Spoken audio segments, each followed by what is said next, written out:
Hi, I'm Bob Tabor with www.learnvisualstudio.net. Up to now, we've only created apps with a single page, the main page.xaml.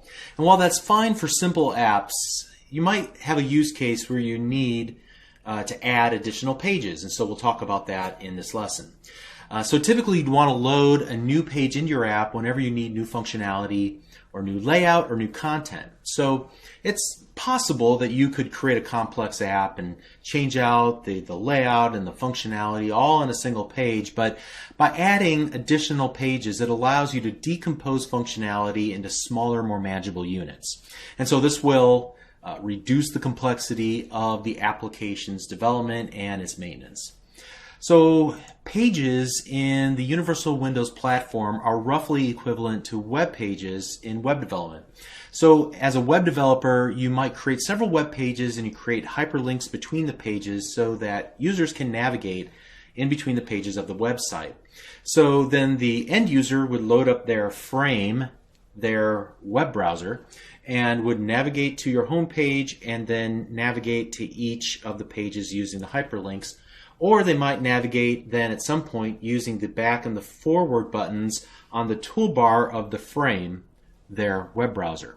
So in Universal Windows Platform, your pages are hosted in frame objects. That's why I keep using that word instead of the web browser, just to enforce this idea.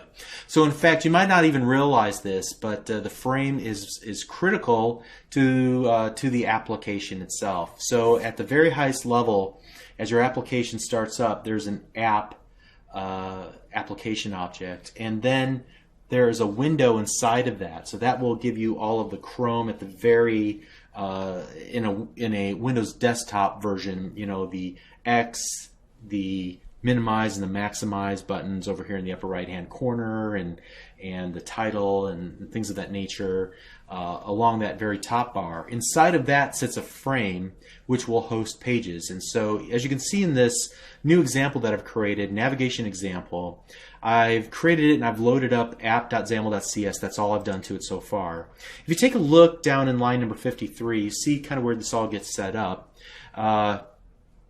So a lot of hard work is done for you automatically by using this blank template.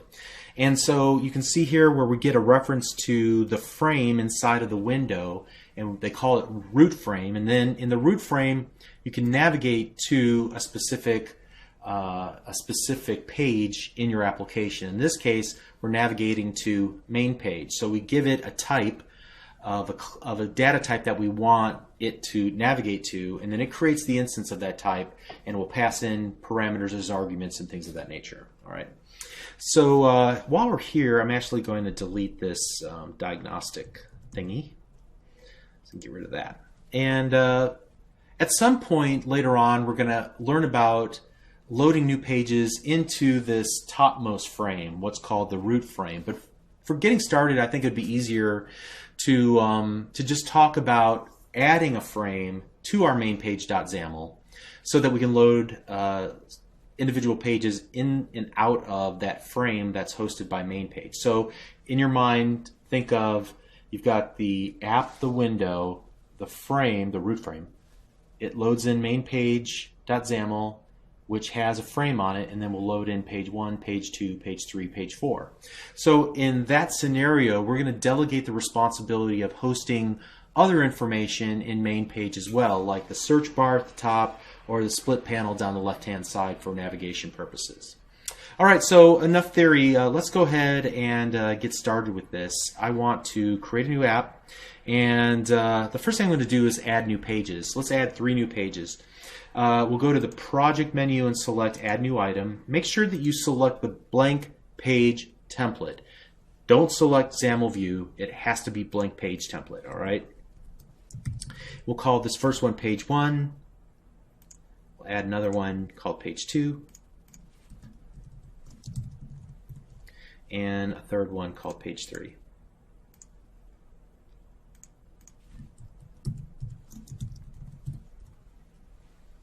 All right, and we'll come back to those in just a moment. But those will be the pages that will load in and out of our main pages frame.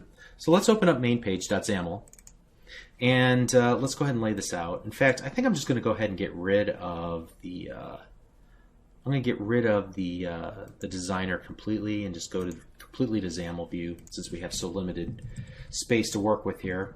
The first thing I'm going to do in the main page.xaml is to add a stack panel in replacing that grid that comes automatically. And inside of that, I want to add another stack panel and a frame. And I'm going to give the frame a name so I can access it programmatically. I'm going to call it my frame. We'll deal with that in just a little bit.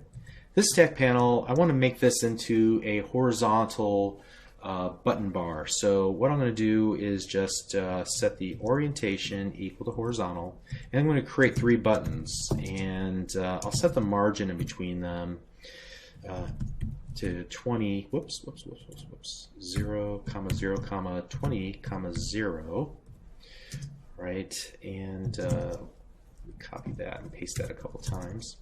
I'm going to give this first button a name of home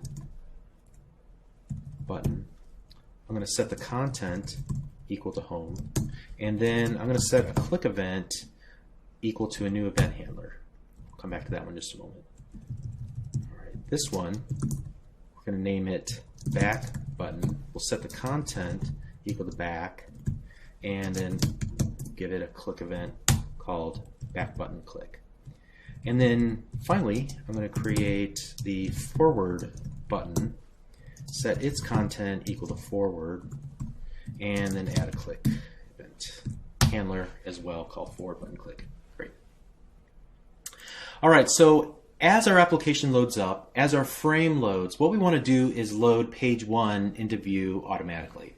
So let's go into the code behind mainpage.xaml.cs, and the very first thing that we want to do is in the constructor for the page, I want to access my frame, and I'm going to call its navigate method. So just like we saw in the app.xaml.cs and we navigated to a type of main page, here we're going to navigate to a type of page 1, like so. Whoops, let me use the type of operator correctly. There we go. All right. So that should load in page 1. While I'm here, I'm going to go ahead and flesh out the home, back, and forward buttons. Now, the home button will be easy. We're just going to, whenever you click it, we're going to go automatically back to page 1. So I'll just copy and paste whatever I had in the constructor down here into the home button click event. However, in the back and the forward buttons, what we want to do is work with the history, or rather the backstack of the frame. So the frame will maintain the history of pages that the user navigates through, and it will replay those navigation requests whenever we go back or forward. We have to ask the navigation's backstack, can we go forward? Can we go backward? And if we can, then go ahead and go back, or go ahead and go forward, respectively. So we'll do this. If my frame dot can go back, that's true or false. If it's true, then we'll do my frame dot go back. See how easy it is? And we'll do something similar here for forward. So if my frame can go forward, then go forward.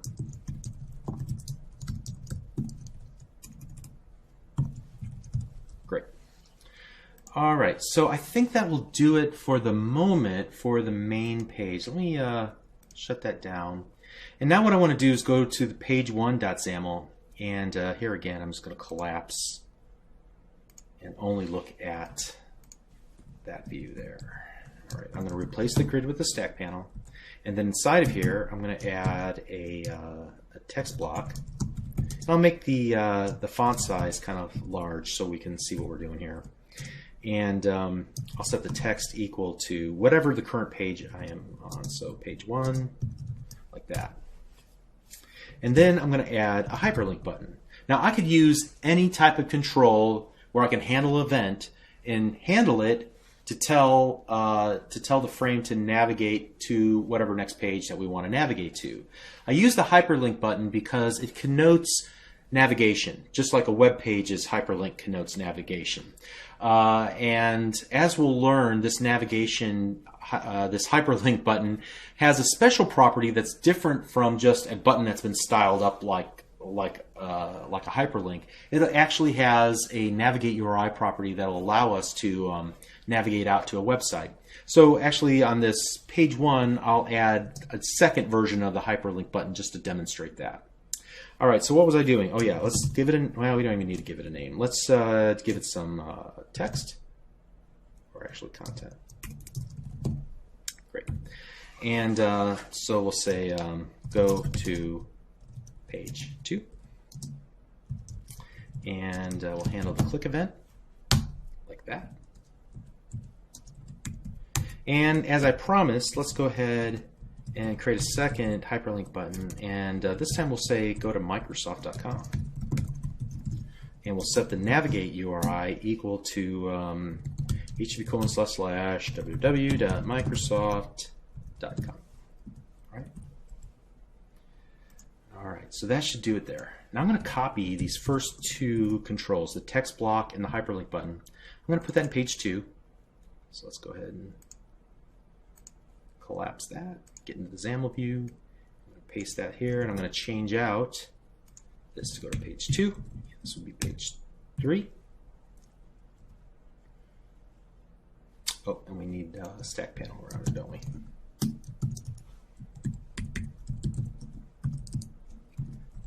Great. And then finally, go to page 3, collapse that, open up the XAML view, replace the grid with what we have here, and we'll just get rid of this hyperlink button at that point. We won't need it. We'll call this page 3. In fact, what I'm going to do is actually put something else in there soon, but let's just stop right there. Okay, so now let's go ahead and run the application and see what we have so far. Let's see if we can get this to work. If I missed anything. Whoops, something failed. What did we miss? Oh, okay, that's easy enough to fix. Let's go to page 2, and I'll just go ahead and hit the F12 key on my keyboard. That should work. And hey, while I'm here, let's go ahead and navigate, right? So frame.navigate, and we'll go type of page 3, like so. Now you might wonder, why am I referencing frame and not my frame? After all, the frame's name is my frame, right? True. Whenever we call the navigate method and we pass in the type that we want to create a new instance of, that navigate method will create that instance and will kind of act as a factory, in so much that it will set up the instantiation of that object by setting its various properties. One of the properties that it sets for a given page is the frame property, and sets it to whatever the parent frame is. So that's how we get a reference to the current frame that we're sitting inside of in order to call its navigate method. Okay. All right. So we did that. Let's see. Did we do that in page 1 as well? Well, we didn't. So let's just copy this and stick it there, and we'll call it page 2. All right. Does that work?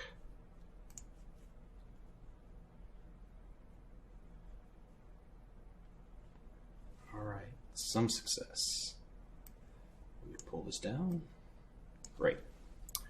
All right, so the first thing that I want to do is I'm actually going to click the navigate, the hyperlink button that'll go to Microsoft.com. That opens up my Edge browser, navigates to Microsoft.com. Pretty cool. So that's what the navigate URI does. Next, I'm going to click the go to page 2, which goes to page 2, and then I'm going to click go to page 3. Great. Now I'm going to click the back button and the forward button and then the home button. So you can see we covered all those scenarios. Very cool. So that's the most basic scenario that we can cover. Let's add a wrinkle to this. In page number 2, what I'm going to do is add a text box, and I'm going to call that value text box, because I'm not feeling very original at the moment. And I think that's all I'm going to do there. Well, we'll set the width, because I think it'll be small if I don't. We'll set it to 200 pixels. You probably want to use a relative size if this was a real application, but it's not. It's just a demo, so let's not worry about it too much. And I'm actually going to add that same text box to page 3 right there. Now what I want to do is when I navigate from page 2 to page 3, I want to pass along the value that the user typed in the text box and then display that value in the text box in page 3. How do we do that? Well, it's pretty easy actually.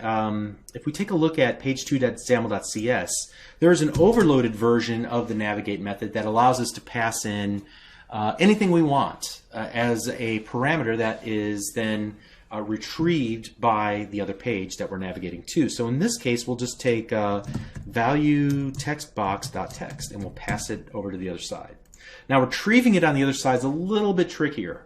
What we got to do there in the page3.xaml.cs, let's get down to it here. We're going to have to override a certain method on this called the onNavigated_to, and this event will fire every time that we navigate to a new to the page. All right, and so what we can do inside of here then is to retrieve the value through the navigation event args. So we'll go var value equals e.parameter. And we're going to have to cast this because it comes in as object, because it can hold anything. We'll just have to, in this case, cast it to string. You can cast it to a class, anything you want. And then we'll go value text box.text equals value. That should work. Let's run the application again. All right, and this time let's go to page 2, and here we're just going to type in some junk and go to page 3, and we get that same junk there. Awesome. So what happens when we go back? Wait a second. We've lost our value. Where did it go? Let's go forward. Well, it's still there, but it's not here. What happened? Well, remember what I said. Whenever you're navigating through the backstack, through the history of the frame, it's going to replay the navigation event. In our case, the step of navigating from page 2 to page 3 included some text. So it gets picked up as we replay that event and displayed into that text box. However, when we go back to page 2, when we navigated from page 1 to page 2, we didn't send anything over. It replays that event and there's nothing there as a result of it. Okay, but what if we wanted to kind of maintain state between these pages? Well, actually that's pretty simple. And there's several different ways we can go about this. Some people might say, hey, don't do this. This is not quite the right way to go about it. They're probably right, but I want to keep this as simple as possible. And as long as you don't do anything abusive to your application, it should be okay for you. Just keep in mind that there's probably more elegant solutions to this than doing what I'm about to do. So since we said that the application sits at the very top of the stack, when you launch an app, there's an application object that hosts a window, that hosts a frame, that hosts main page, right? What we can do is kind of treat this app class, this instance of app, as a global variable, and so we can get to it pretty easily. So inside of the class's definition, here I kind of went to the wrong spot there. Inside of this class's definition, what I'm going to do at the very top of this is actually just paste in this line of code.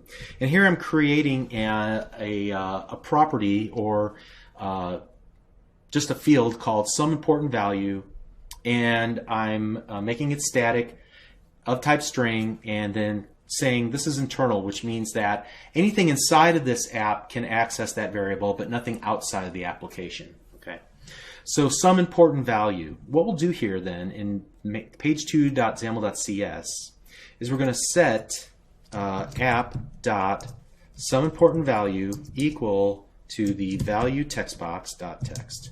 Right? At this point, we really don't even need to pass this into page 4. Or page 3 rather, if we didn't want to. But I'm going to go ahead and leave that code there for now. So we've set this, and it's storing it, saving in memory, and what I'm going to do is actually go back here to page 3, I'm going to grab this, override, and put it back in page 2. All right. So on page 2 now we're going to override the onNavigated2, and if our some important value is not an empty string, so if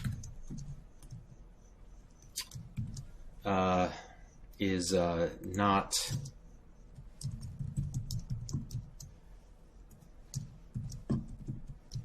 I had to think about that for a second. If not string is null or empty, and then I'm going to look at the string, then I want to perform the following. I'm going to take whatever was in here, and I'm going to set it there. Let's get rid of that. We don't need that. And we'll take that, and we'll put that there. Great. So let's go ahead and run it now. All right, so go page 2. Here we're going to type something in, go to page 3, and now we're going to go back, and we have the value again. So it worked. Very cool. All right, the next thing that I want to demonstrate is how to navigate to a whole different page at the root frame level. And this shouldn't be too difficult. Let's go to our mainpage.xaml.cs, actually to the mainpage.xaml. I'm going to add one more button, and I'm going to call this navigate button, and set the content equal to navigate root frame. We'll set the click equal to new event handler, and I don't think I need to set a margin. I think we'll be okay there. So in this, we'll hit F12, we'll get in here. And this time what I want to do is use the, remember we said that page has a frame property? So I'm just going to use the this keyword saying this instance of mainpage.frame.navigate, and then we're going to say type of page 2, like that. So let's run the application. And you can see that now I've navigated to page 2. As a result of that, I've lost my the Chrome, the outermost stack panel, and I've lost my navigation buttons. Okay, so we'd have to figure out how to get those back. And it's not as crucial that we do this for the hamburger style navigation that we'll utilize in Windows 10 apps. But I did want to demonstrate how to do that nonetheless. All right, the final thing that I want to talk about is what happens whenever we run this on a mobile device. Because the phone has something unique about it that the other form factors, the other device families do not have. You can see that we have this representation of the back button here on the Chrome of our emulator. Actually, now it's inside the emulator visible area there. And let's go to page 2, and we can even type in some junk here and go to page 3, and then we can go back. All right, we can go forward. Now, what if we were to hit this back arrow? What we might want to happen is that we want to go back to page 2, then to page 1, but when I hit the back button, it completely escapes out of our application and goes back to the home page. And unfortunately, how to fix this will require a little bit more explanation. So I want to revisit this topic whenever we talk about working with APIs addressing capabilities that are available to specific device families when using extension SDKs, software development kits. So these extension SDKs, you'll recall from way back in lesson number 3, they allow you to harness features that are available only on that particular device family. So in this case, this device family has, or potentially has, a back button, this little back arrow, and how do we handle it in that case? We're going to come back to this and this same example and implement that and show it running on the phone correctly so that when we hit the back button, it navigates back in our application, not just out of our application completely. We'll show it how to basically support hardware input buttons on the phone. Okay, we'll come back to that later. You're doing great. Let's continue on. We'll see you in the next lesson. Thanks.